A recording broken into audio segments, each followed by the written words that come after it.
Can I borrow that one? Which one? This? Yeah. Okay, I can go get another one. It's just like you already have that one. So. Yeah, but what if I want to drink out of this one?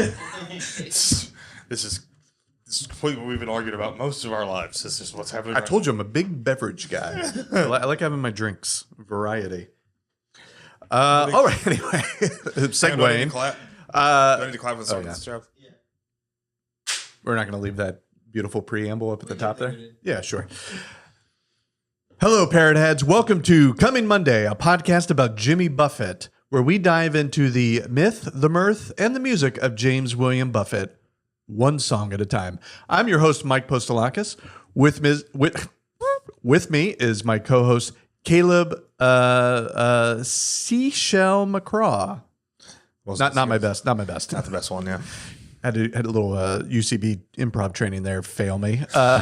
I've seen that happen before. We could tell that story. Which one? We were driving to Columbus and I asked you how old you were and you completely shut down. My brain stopped working.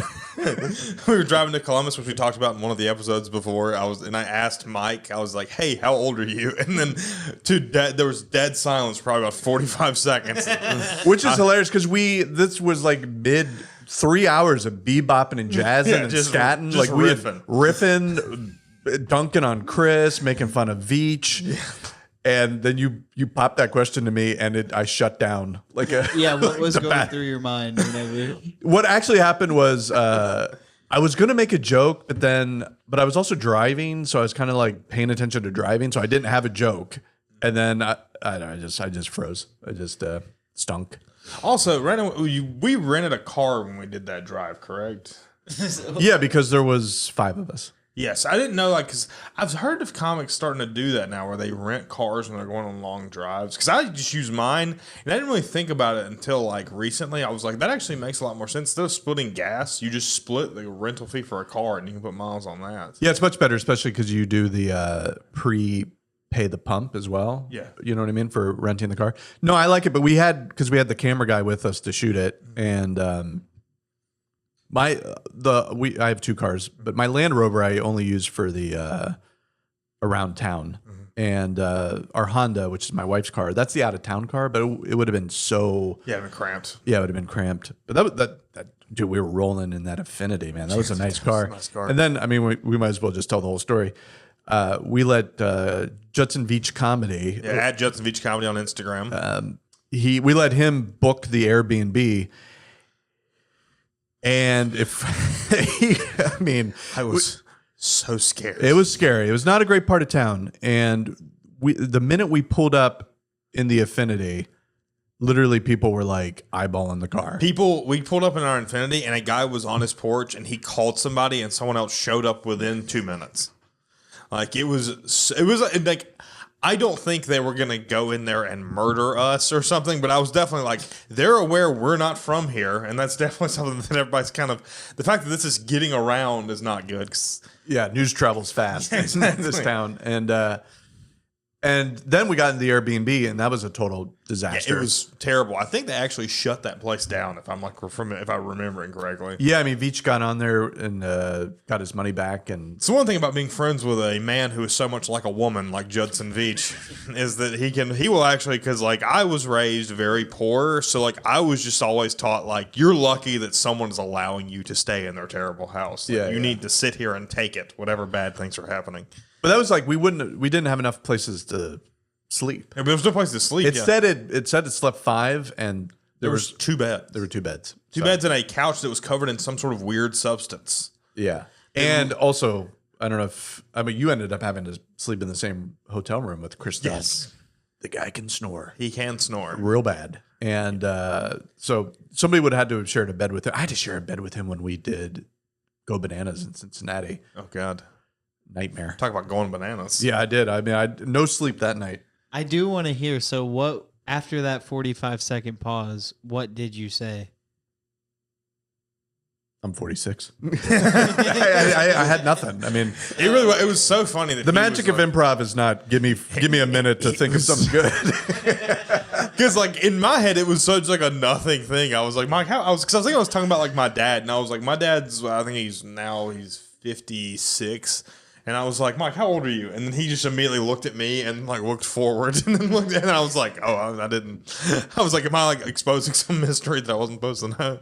I think Katie Stewart, shout out to her, funny comic, was joking in the Zany's green room the other day because they were talking about like Dark and dirty. Dark and Dirty. Yeah. So her and I think Rob Wentz, another hilarious guy, we're talking about like, oh, we're about to turn 30. Yeah. And I was like, uh-huh.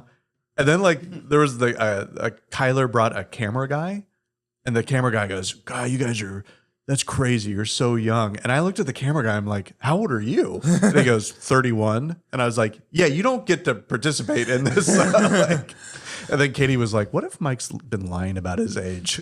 like I'm actually 60. That would be funny.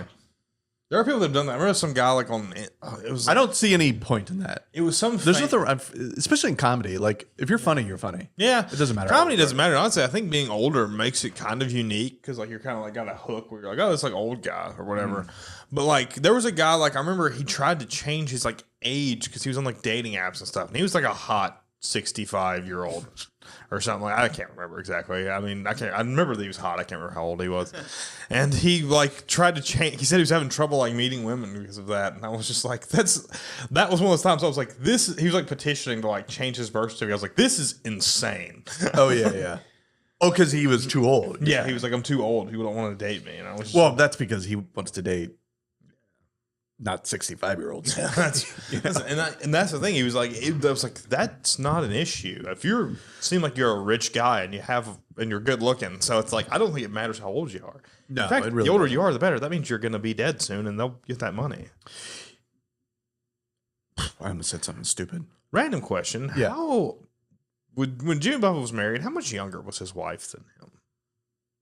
I don't know. It's a good question. I don't think much younger. He kind of strikes me when he got older as a guy who would like date like a 26-year-old or something like that. Mm-hmm.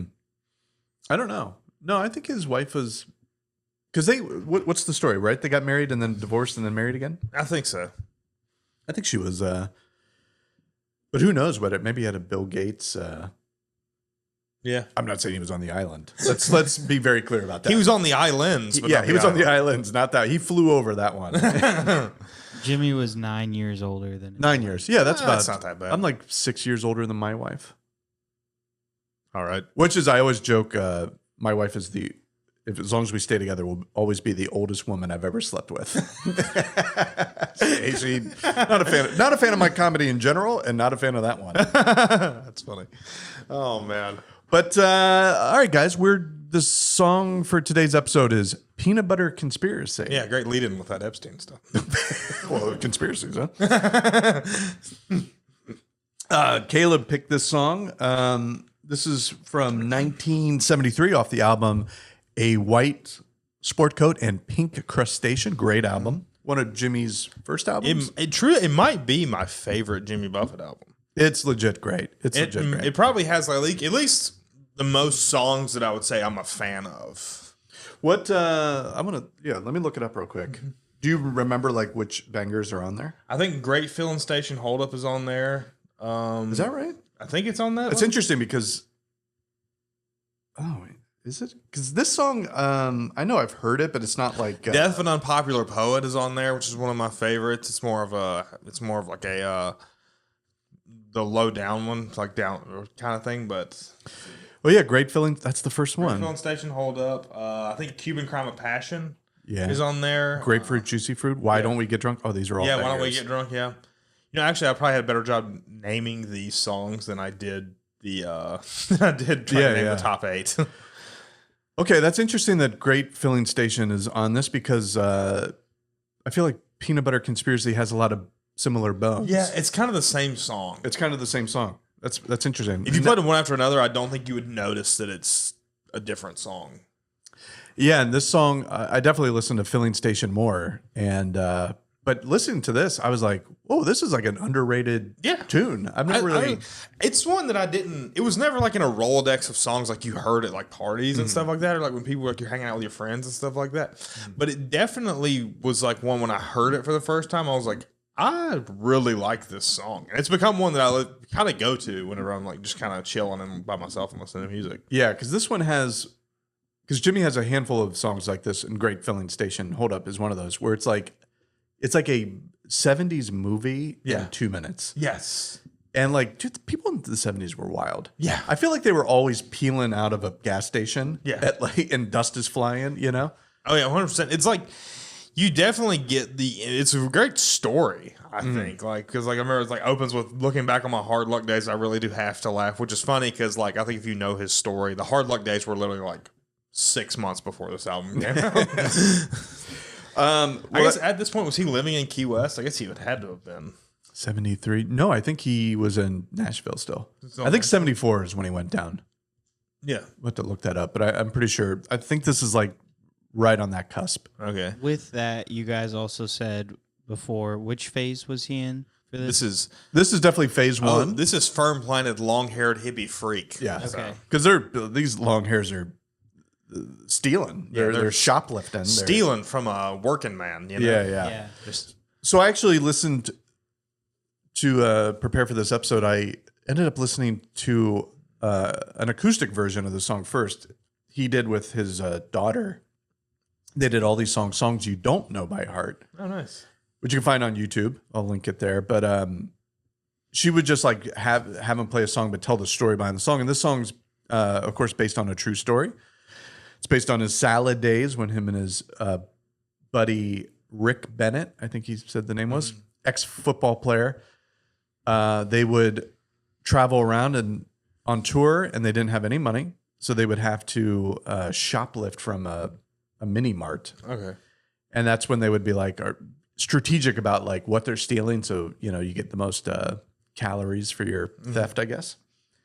But and it's in the song that he always pledged that when he did make it, Yeah, he would pay him back. He would pay them back. And so I guess years later, late 70s, they played Hattiesburg, Mississippi, where the mini mart was, where they had stolen from. And he put a few $100 in an envelope and stuffed it in the door overnight. So he paid them back. And then the guy who opened that place that didn't own that store pocketed that money. A couple $100 in 1975. Yeah, he pocketed that money and was like, I don't know who this is for, but I can tell you this much. I'm glad I opened today. You've heard the story of like, this is a real moral question, so I'm going to ask both of you. You've heard the famous stories of like somebody going to like Wendy's and ordering Wendy's, and then Wendy's gives you the bag and you're like, going for your Baconator, but it's the cash. Because fast food places, they probably don't do this now because they've goofed it up too many times, but they used to hide, the bank in a bag so it looked like food. So if somebody came in and robbed the place, their goal was not to get a 3-piece nugget, Yeah. So I've read stories where people like get their bag and they open it up and they literally got the bag like of money. What are you doing in that situation? I really am like a person who would return it. I just don't have it in me to like steal something. I couldn't do it. But you're not stealing. This is like I mean, listen, also I could play the lie of being like, oh, well, I didn't know till I got home. I mean, if they hand that bag to me, I'm reaching in there to snag a couple fries and a nugget. So like I'll feel the money, and then I would definitely make a face where I'd be like, and then they would be like, there's something, they're like, we screwed up. I'd be like, yeah, that's crazy. And then they would be like, is everything okay, sir? I'm like, everything's fine, then drive off. Aiden, what are you doing? I couldn't take it. You couldn't take it? Recently, I picked up some food at a restaurant, and they were like, there you go. And I was like, oh, I haven't paid yet. And I was like, damn, I guess I could. But I couldn't do it, like that kind of stuff. Yeah, me too. I'm not gonna be the lone guy. We're not swarthy characters like you. Sorry, it's my money now. Big nerd over here. I think it depends on the time of my life I was in. Like if I was like 17, I might be like, who knows? Well, I guess maybe that's the way I'm thinking because I don't eat fast food ever anymore. Exactly. So it's like, also, you don't ever have to go back to that Wendy's. You know what I mean? Like, I was more of a Burger King guy anyways. And do I want to steal $15? That's not really something I want. It's funny when he says looking back on my hard luck days. It's so funny because it made me think about just like when I was first like living on my own, like by myself, like in my apartment in Charleston, like all the stuff I used to get into. Like, I remember I worked 2 jobs when I was out of college. I worked at the newspaper and I was working at a hardware store, just kind of because, like, at that point I was doing comedy, but like in Charleston, you couldn't do comedy like every single night. And I was just trying to fill my time because I didn't know what else to do. And like, I would have Saturday and Sunday off every single like week. And I would just like on Saturdays, I would literally order a Little Caesars pizza at like 11 o'clock, and I would just drink beer and eat pizza throughout the course of the day until I fell asleep. And then I'd wake back up, and I was like, "This is a rock and roll lifestyle, man." I'm loving it. That's why those days are romanticized, because I think that's when you're at your most, like, what's the word? Ingenious. Yeah. Like you're really like you're making some moves. Yeah. You know. It's also like you just don't have like any sort of like, I guess, idea of how a person's supposed to live. My first apartment, I remember it didn't have internet for like 4 days. Mm-hmm. I went to a video store and I bought a 4K set of Fast and Furious and the best of Chris Farley from SNL, and I watched it on my Xbox like over and over again just to like fill the space. And then I also like would listen to records on my record player. And then I remember I went to Walmart and we bought bunny ears, and I watched a Night Court because it was on like a marathon, and I watched Night Court for like probably 11 hours. Great show.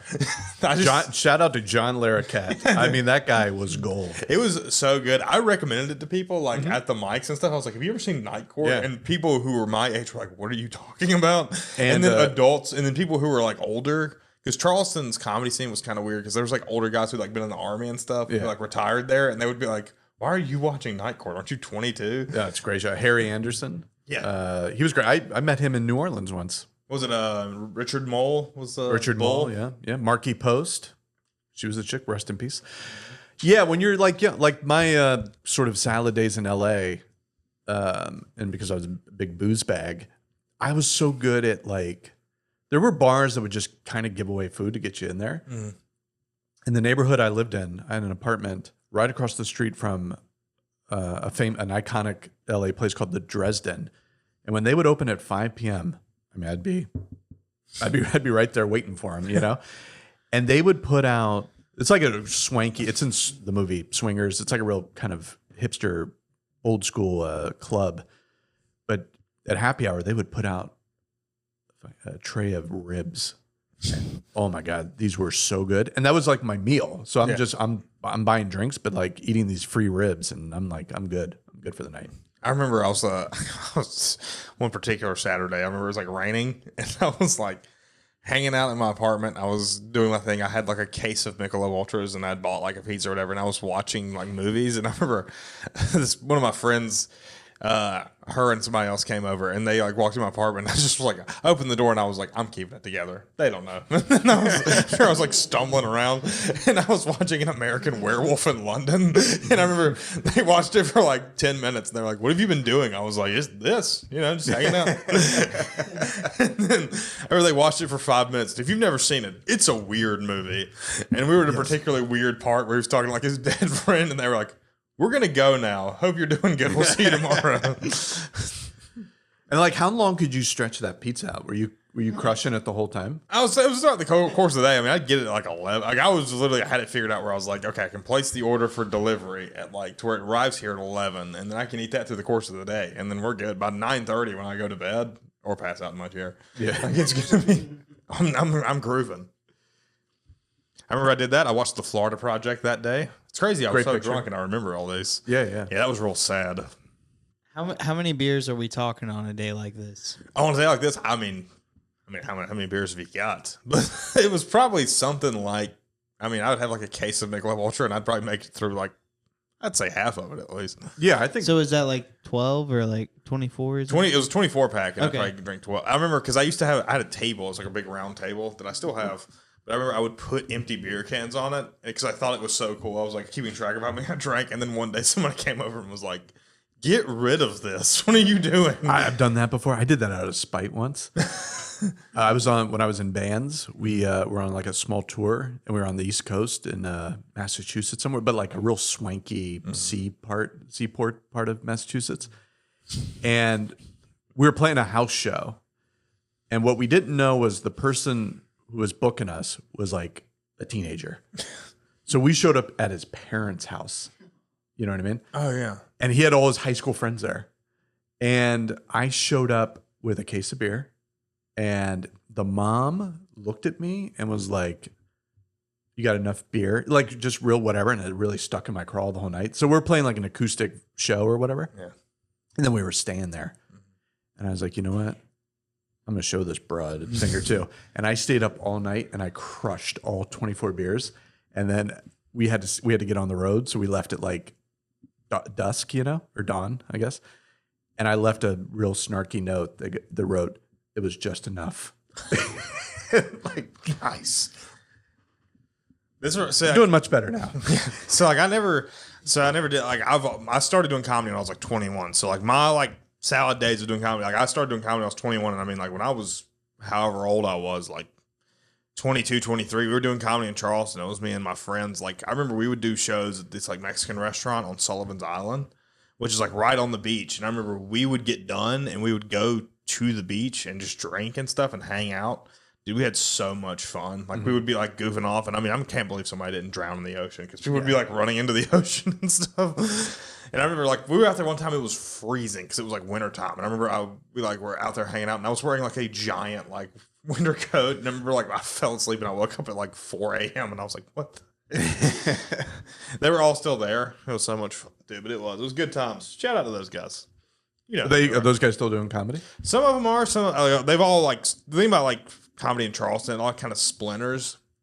Like people like the class I started with, guys moved to Austin. I moved here. A couple guys moved to New York, and then a couple guys moved to Atlanta. But I remember like there's now a club there called Wits End, which is awesome. If you're in the Charleston area, go to Wits End. They have a great open mic. The open mic in Charleston it's always super fun and super packed out. We'd have like 40 people there to like watch us do comedy. That's cool. Which I mean, Wild. it's so. I mean, like they thought it was a show. Like they didn't know. Well, that's like the biggest adjustment I sort of had to make moving to Nashville. Yeah. Is that even like here, I mean, it's dwindled a little bit, but like open mics are shows. Yeah. Where in Los Angeles, that's not No. the case. Like you're literally just doing it to other comics. Like nobody shows up Yeah. audience wise. We would, yeah, I mean, like we did one at this place called the Sparrow. It's the first place I ever did comedy. But I remember they would have probably like 30 or 40 people like there, including comics, probably 30 or 40. But I mean, just audience members, that's probably like 28 people. Because I mean, there weren't that many comedians. Like I remember thinking how crazy it was. I was like, I have to go last at the Sparrow. It's like I'm going 11th. I'm going to get out of here at 9:30. There you go. That's beautiful. And then I would go to, and then I would get up at 8 a.m. to go to my soccer class at college. Yeah. No, 11. That's beautiful. Unlike here, it's like 30 deep. Yeah, I'm like, I'm going 38. Can some of you quit already? Hey, if this takes Including off, me. if this takes off, we'll see what happens. All right. So, what would you? What's up? Just He's falling off frame. Looks like I'm just talking to Captain Tony here. Captain Tony. Shout out to him. Shout out to him. He's still here. I can't believe there's not a restaurant called Captain Tony's. Yeah, that guy is leaving a lot of money on the table. He is. He's leaving so much money on the table. So what do you? So this is like I think this is a happy drinking song, even though it's Yeah, about 100%. the salad days, right?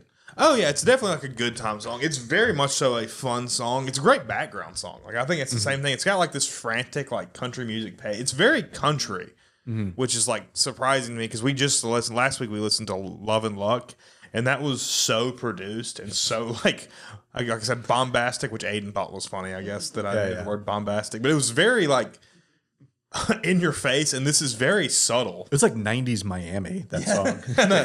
And this one was incredibly like subtle, very like kind of like I guess but just kind of like I don't want to say scattered, but like just like moving along. We talked about skiffle last week. It sounded like a skiffle song. Yeah, a little bit. Yeah. Like there could have been no drums, and it'd been fine.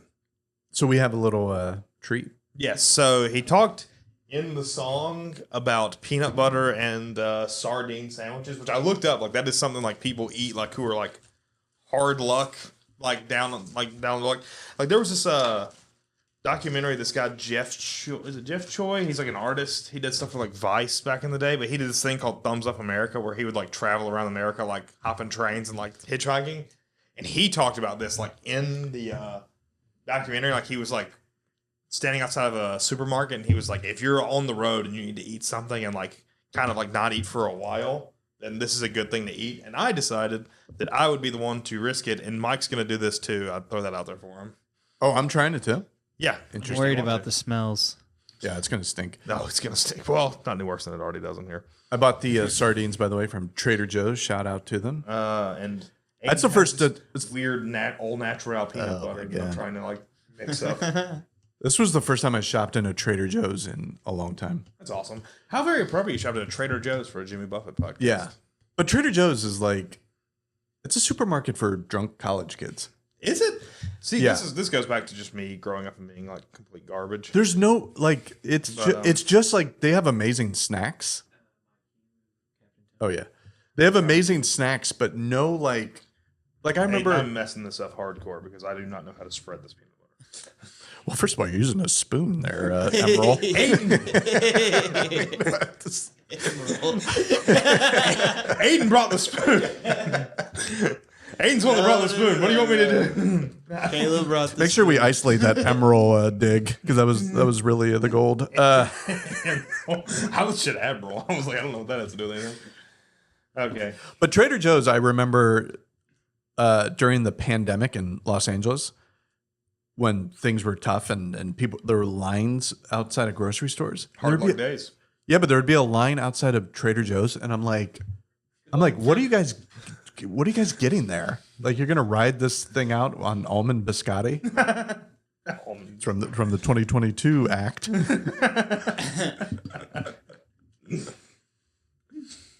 I think I got this figured out.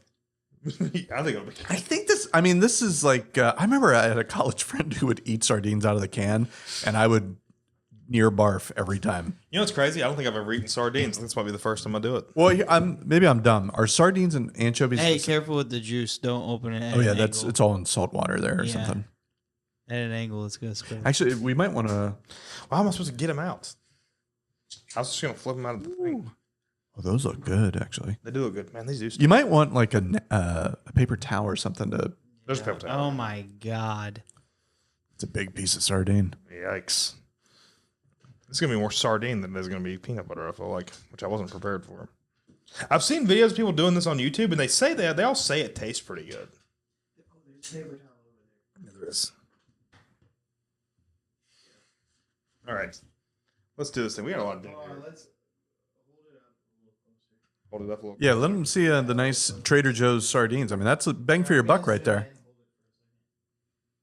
Yeah, so I'm gonna eat this. I actually think Ooh, I've heard people say that it's not that bad. I asked my dad if he'd ever eaten one because he's probably the poorest person I know. Who has been the poorest person I know. That wasn't my granddad or something. And he was like, I don't know what that is. And I was like, all right.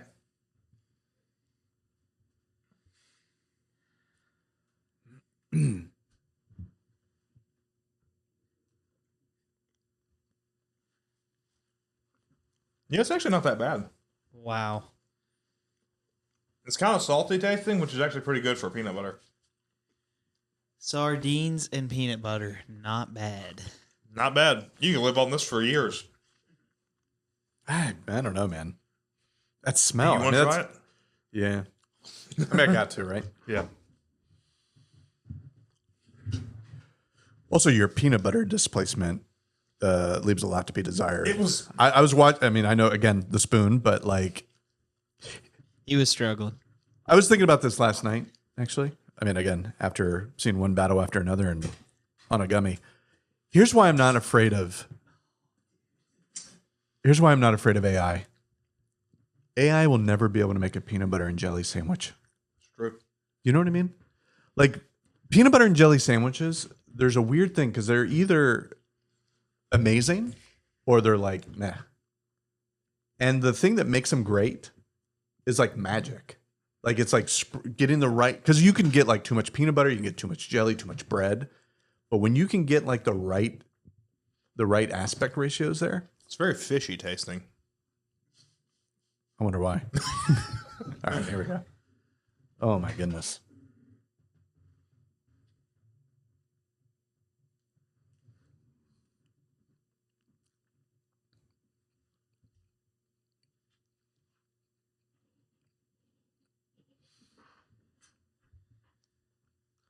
It's not bad, right?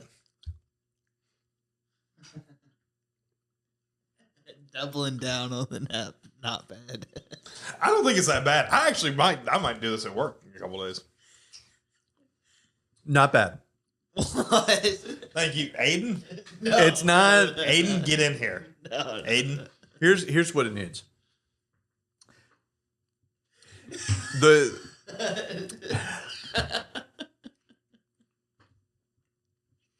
again, we're talking all about ratios here. It's a little too much. The sardine's too big. Yeah. I think if that was sliced in half and laid flat, and then you know what would be better? Chunky peanut butter. I had chunky peanut butter, and that's what I was thinking. I heard people say chunky peanut butter is better. Because if you get a little texture in there, I think that could be actually pretty good. Pretty And good. and if you did the bread, if you like Yeah. toasted it up in a I little bet you butter. toasted the bread. Actually, I think you can make a dynamite one of these. I bet I can make a good one. We'll do it next week. Yeah, Aiden? I think we'll see. You guys you are gotta out of try your it. mind to say that. Aiden, Come on, buy the you don't ticket, take the ride. Aiden, No, eat the sandwich. No. This has the smallest amount of sardine on it. Aiden, eat the sandwich. I'm all right. Eat the Aiden, No, dude. Aiden, are you committed to this or not? You need to eat the sandwich. Aiden. I'm Aiden, I'm gonna drop. not feeling good about I'm gonna that. drop this. I'm gonna drop. He's this on your literally floor. hugging the wall, Yeah, trying to get away from This this is not sandwich. that bad. I'll do it. I've eaten 3 bites already. I'll do another one. Just you can. I think you should finish it. You for can the finish pod. it. It's good. I'd like to have like a. I think we could shoot that as a Patreon. Like Aiden, it's just one bite. I'm gonna ask you to take one bite. No. Yeah. No. I do think you should finish it though on the pod. I'm going to right now. yeah, we're gonna do a Patreon video where we make a good one because I can see. I like in my mind can see how that's good. Maybe we'll have my wife make it. Ooh, that'd be good. Yeah. Aiden, do we eat that one? Would you eat Mike's wife's sandwich? Careful, this is a family show. Yeah, and I do think chunky peanut butter is key because you get a little texture, like the you got picking the bones out. Okay, you don't want to eat the spine of the creature, but yeah, It was in there. I don't know what you would do.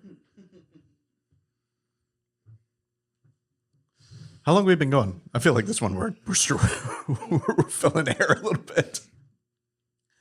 Oh, you know what? Perfect. While you're eating, I think it's time for a little segment called Tropical Humor. Tropical humor? Yeah.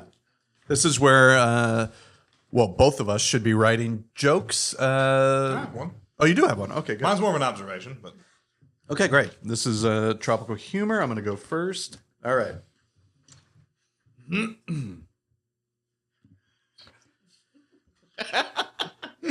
you all right, Aiden? Dude, you picking out the bones. That is wild. Okay, here we go. Tropical Are you Humor. supposed to take them out before you eat it?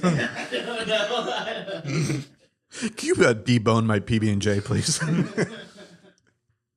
Hey, listeners out there. Here we go.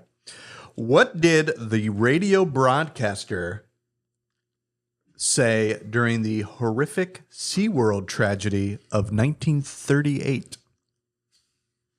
What? Oh, the manatee. The year didn't need to be in there, but that is very funny. Well, I mean, the Hindenburg, that's a little How old are you when that happened? spry 12-year-old. I had this when I was like, this just reminded me when I was a kid and I was at the beach. They always have like the planes that carry out like the advertisements for stuff where it's like, I always wonder like who's making a decision based on that. You're just sitting on the beach after you've eaten like, let's say a peanut butter and sardine sandwich. And you're like, man, I really want $9 lobster, but I don't know where I can find some. And it's just like, oh, a prop plane's carrying a giant banner that tells me that there's one down the street. I guess I'll go eat there. I don't know if is that a joke? That's your tropical joke? I mean, that's an observation. I ate the sandwich. Okay, I'm carrying the podcast. do me a favor. Circle the punchline on that one, will you? I finished the sandwich. Aiden, if you don't eat some of this sandwich, I'm gonna be really mad. But by the way, I guess we'll probably have to wait till next summer, but we should look into a prop plane advertisement for the pod. That would be hilarious. Yeah, Can you imagine?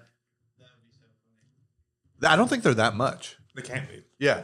If Joe's Crab Shack is able to do as much business as they are with it, then I think. Dude, I used to love Joe's Crab Shack. Never been. You never been? I think we should go. You can keep a running list of things I've never eaten.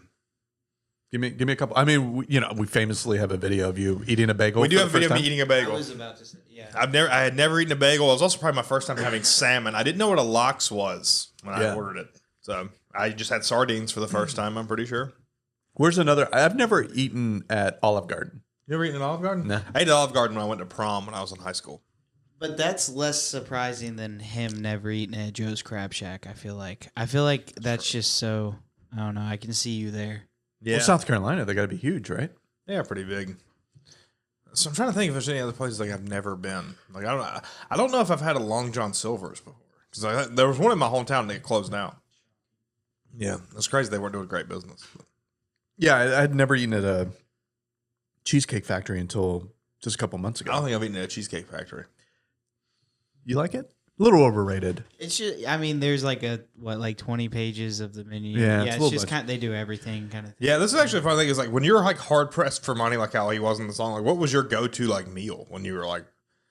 Yeah, it doesn't sound like something you made at home because I was like ramen noodles. Well, I told you I was tying one on and eating free ribs. Yeah, I don't need free ribs. Mine's always been Little Caesars pizza. I've always been like that's like my thing where it's like it's $5, whatever, we'll get it going. Yeah, I mean, again, this neighborhood I lived in, Los Angeles, because Los Angeles used to be cheap, which is crazy. Now it's like insanely expensive. But I used to have across the street from me, a little Japanese family had tempura. Oh, nice. And for $5, you can get like tempura and a Diet Coke. And What's tempura? tempura? Is like that's like fried fish, basically. Fried, Oh, nice. fried, or like you could do it like some vegetables. It's the way they fry it, like the technique. It's very good. I'm trying to think of. I know there's like I would eat some like order something and just you're like I'm definitely saving that till later. Yeah, I don't know. When it comes to the local restaurants, like where I grew up, we had a Mexican restaurant called Bronco's, which was awesome. Still love that place. Still love everybody. The people that run it. I went to high school with their daughter Martha, and I remember they were the best. They were the Mexican joint? Yeah, Mexican Yeah, joint. yeah. They were the best. And then we also had this place called Varsity Square, which was like a burger and like wings place, and the wings there were so good. We used to eat that like all the time when I was a kid. I think my favorite thing really is a old school family owned Mexican restaurant and Italian restaurant. Oh yeah. Just like a booth, like a vinyl booth. Yeah. You can't beat it. Even if like the food is always like this is all right. It's more like supporting like local business and the history of it, you know? I like when they have like a place that would have like photos on the wall of like Yes. people who got hammered there and you know, it's always like rest in peace, Jack. Oh yeah, like Bronco's still is to this day. Like when I go back home, if we go there, then like I see so many people that I knew, like grew up with, because like it's the one place like everybody still like goes and eats at. Yeah. As Varsity Square was always kind of a carry out place, like you can eat there, but like people always just like called in and carried stuff out. Then we had a sub place there, like called Substation, which was really popular. I learned this recently. I found this really fascinating. TGI Fridays, they used to be called singles bars. Yeah, like in the 70s when they started, and it was kind of like when the sexual revolution, when women got a little looser. It's gonna be very reaction heavy. There's a lot of space in this one. TGI Fridays was like what they would call singles bar. So it was like a thing that like single people would go after work, hang out, drink, meet somebody, hook up. Like it was like their hookup culture, you know, pre dating apps and stuff. And it was so successful that that's why TGI Fridays now is like, or like in the 90s was like a family restaurant. Because they literally succeeded in getting people. That's crazy. They Yeah. flipped from being a singles bar to a family bar because Yeah. people that met there would take their kids. 100, isn't that wild?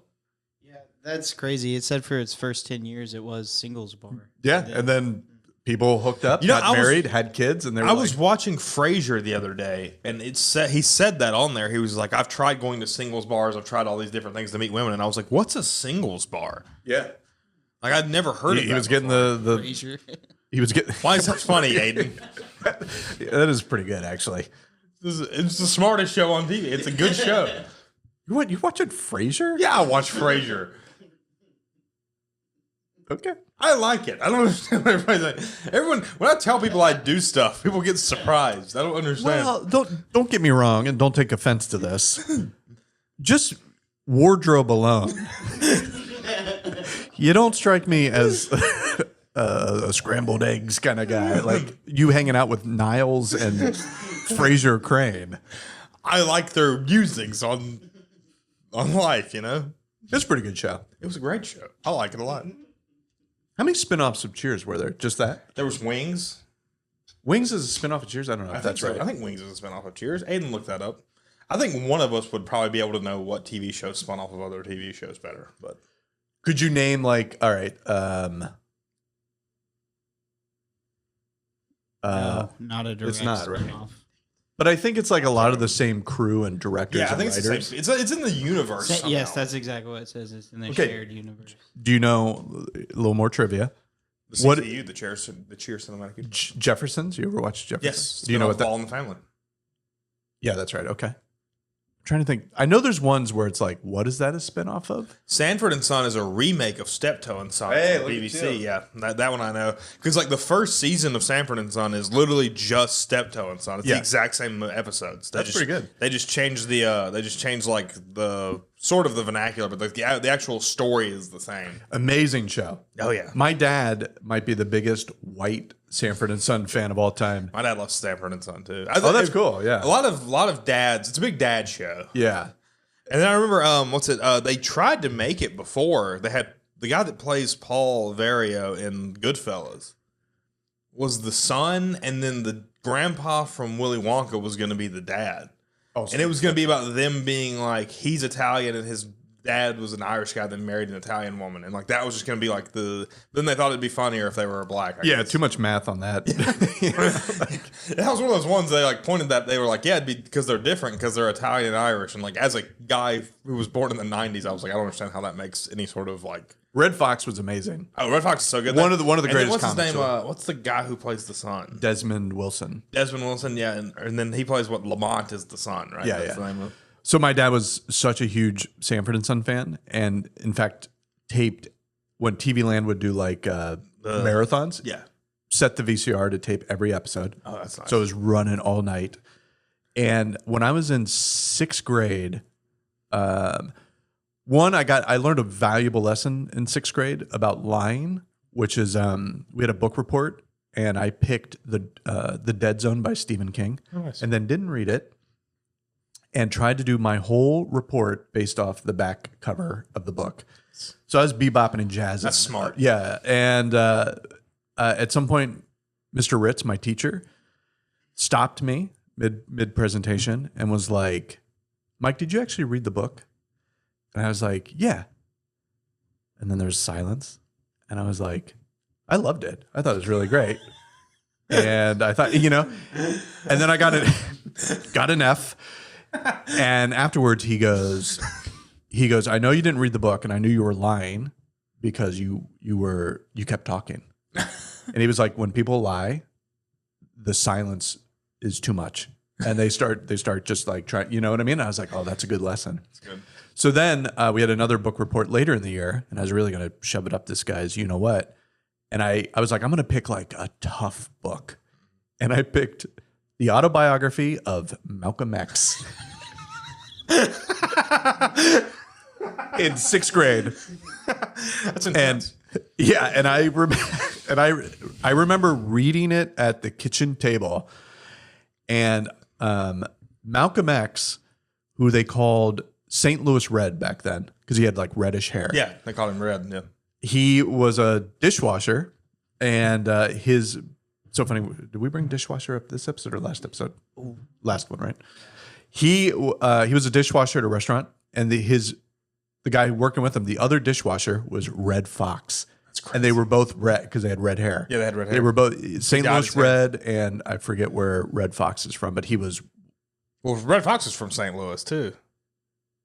Because Maybe he was. No, I think maybe he was St. Louis Red, Yeah. and then because I remember they did call Malcolm X Red, but I think he was called something else. Yeah. too. So there are two redheaded dishwashers. Yeah. And so I'm reading this, and that's like right in the beginning of the book because it's his early years. And I'm like reading this book, and I just remember my dad walking in to the kitchen for like a beer and looking at me. He's like, "What the hell are you reading?" and I was like, "The autobiography of Malcolm X." And he's like, "Why are you reading that?" And I was like, "I don't know, but Red Fox is in this book." And I hand it to my dad, and then he just starts reading it. He's like, "Oh, that's interesting." And like reading it, he's like, "All right, that's pretty cool. Keep reading." You flipped your dad. My favorite joke from Sanford and Son. I remember I've seen it before, where it's like, because it's so funny because like the whole thing's just about like the differences of how they look at things. And I remember like Lamont's wearing like a dashiki, and he walks in and he like asks him, he's like, "What are you wearing?" And he's like, "It's a dashiki. It's traditional male African dress." He's like, "It looks like a traditional female dress," and he just walks away. Yeah. I mean, there's so many jokes. Can't say on this pod. Yeah, won't say it on the pod, but yeah. No. If you haven't seen Sanford and Son, for real, look it up. It's a great show. Also, written a lot of the episodes written by Gary Shandling. Yeah, there's like it's very like cool, like how many people like worked on that show. It's very funny. Yeah. Where you at on Shandling, by the way? Shandling, is it? Did he do? Is he the one from the show about the fake late night show? Yeah, Larry Sanders, one of the Larry Sanders one show. of the greatest shows. Of My all time. dad always liked the Larry Sanders show. Your dad sounds pretty cool. I need to hang out with this guy. Was it Stephen Tobolowsky is like his friend in that? No, it's Rip Torn is the Because he's the guy who always goes, "Hey now." that is Jeffrey Tamborn. Jeffrey Tamborn, because my dad would always say "Hey now" and stuff like that. He always thought that was funny. Truly one of the greatest. It's in my top 5 of sitcoms of all time. Really? Yeah, I don't think I've ever really watched it. My dad always liked it, but I never, obviously Seinfeld #1. Seinfeld's number. Yeah, 30 Rock climbing the charts. 30 Rock's funny. 30 Rock's amazing, and I think has replaced like when I'm not feeling well. My Seinfeld. I got to take a break from Seinfeld. Yeah, Seinfeld's a lot sometimes. It's a lot. I mean, and Chris Dunn and I only speak in Seinfeld quotes. Yeah. I do that with him, and so I do that with Sopranos. A lot of people. I don't think I consider Sopranos to be a sitcom because it's so funny. Yeah. One of the funniest shows on TV. The others would be Louie and Golden Girls. Golden Girls. Golden Girls is incredible. Golden Girls is so funny. It's so funny. Just the idea. I can't wait to be an old woman living with 2 other people. I think I'm looking for 3 roommates towards the end. Rest in peace, my wife, who I love very much. We're doing it, Miami, baby. Yeah, that's the end game. Me, you, Aiden, hanging out in Miami when we're old. We're just recycling all the songs. We're just going through. We're recording the podcast. Aiden's telling us he's putting on something he doesn't know. He's not. We're doing AI Jimmy Buffett songs at that point. It's gotten that good. Yeah, Golden Girls is amazing. It's some of written mostly by the guy who then created Arrested Development. Yeah. So when I watched Arrested Development, I was like, these jokes are very familiar, and then I liked the style of the jokes. And Mitch Hurwitz, yeah, that's the guy who wrote it. Great show. That was like my go-to after school show, Golden Girls. Mom's King of the Hill. I always watched that when I got off from school. Excellent program too. So good. So good. Well, that's been the song, guys. Eat a peanut butter and sardine sandwich. Eat a peanut butter and sardine sandwich. If you haven't yet, they're not that bad. I'm going to eat one more bite of this and for the road. Yeah, and make sure you check out the latest episode coming Monday. Thanks so much. Like and subscribe on YouTube. Oh, yeah, please.